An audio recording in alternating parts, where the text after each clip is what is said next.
Sarap nito. Ang bango-bango ng pancit naman, no? Ang sarap. Ikaw talaga, Thea. Nag-abala ka pa. Ay, naku, walang anuman po. Pasasalamat ko lang po sa inyong dalawa ni Doc Aga. Naku, okay lang yun.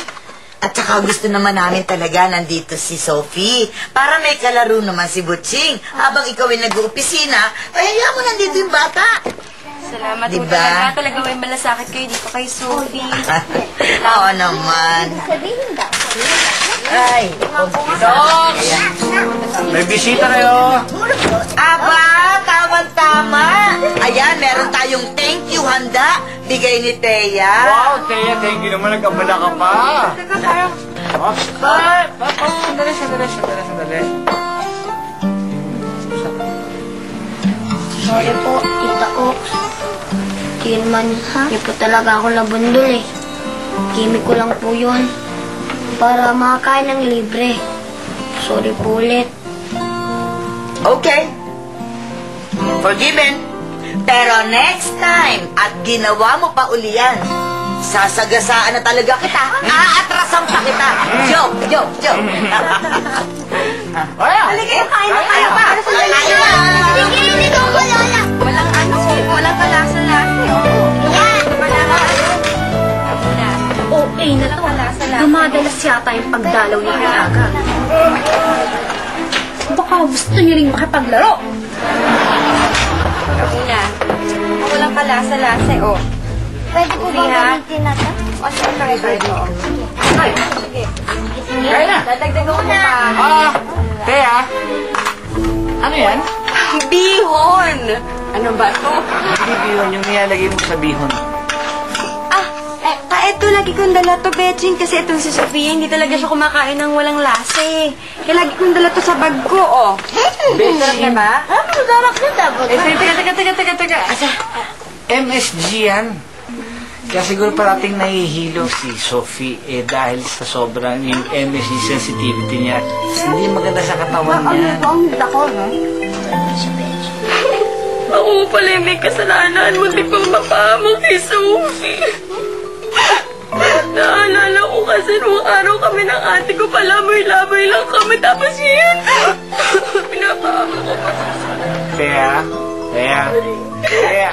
Oo, kasi araw di yun naiintindihan. Marami kami pinagdaanan ng ate ko. Patatala yung gusto niyang gawin Thea. ko. Alam ko na.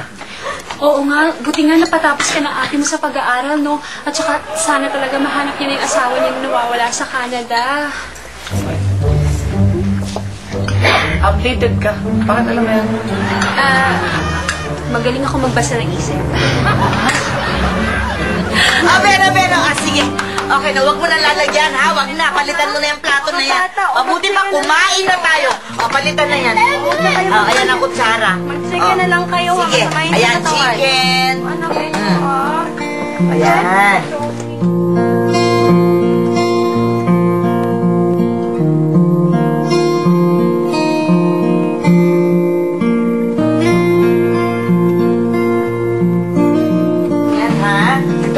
Eh, di iba na lang po. Sige lang. Ano daw natin kain mo? Sige lang, sandali lang pwede niya ba akong tulungan? Ikaw pa, sa abot na makakaya ko agad. Kasi meron mo kasi akong naiisip sa nung maganda. Ano yun? Sabi dito sa barangay.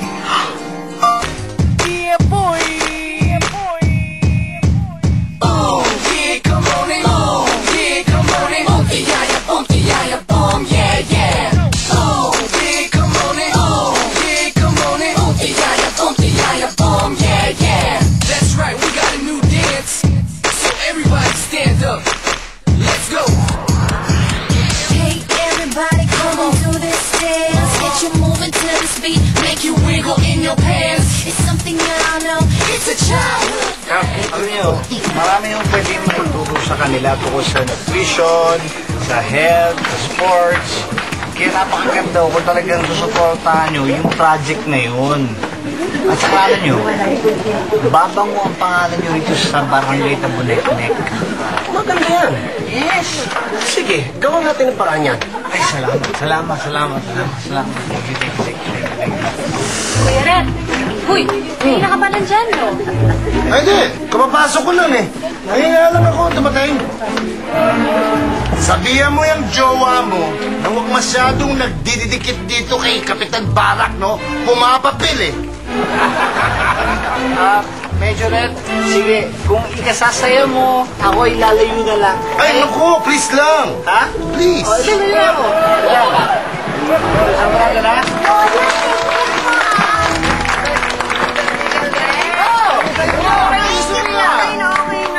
Okay na siya? Oo, kasi Dok Aga, sinunod ko yung payo niyo sa akin. Lahat ng pagkain niya wala nang masyadong Ah, talaga? Kaya nga nawawala yung tumamaga, oh. Hindi pa-bloated. Oh, ikaw rin. Parang ano. Hindi naman okay. Tama. Nagkata si Doc, oh. Captain Barak, I think it's about time for the announcement. Thank you. Oo nga, no? Salamat sa mga nagsidiwang sa aking birthday. Tulad ng aking pangako, dito ko i-announce kung sino ang madadagdag na lupon sa ating barangay.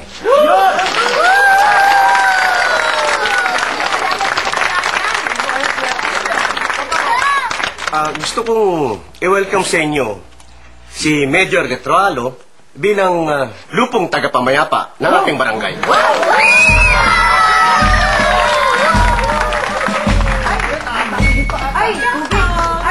Gas, hindi ko na-expect! Grabe! Ako ba to? Oh! Hindi ko inaasahan talaga! Salamat po! Nagulat ako, hindi ko alam anong sasabihin ko, hindi ko kabisado. Hindi ako prepared. Gusto ko nga pala magpasalamat sa mga taga-Puneknek. Salamat sa inyo. At lalong-lalo na kay Kapitan Barak. Maraming salamat. Alam niyo, nakita ko na kinakailangan magkaroon ng proyekto ang Barangay Tabuneknek para sa mga kabataan. Kailangan matuto sila ng tungkol sa nutrisyon, sports, at sa health. Kinakailangan yan. At sana makapagpatayo tayo dito ng health center para sa mga kabataan. Ayan. Hindi pa tapos. May maganda akong balita sa inyo. Hindi na tayo kailangan maghanap ng center. Ang aking tahanan, ang bagong center.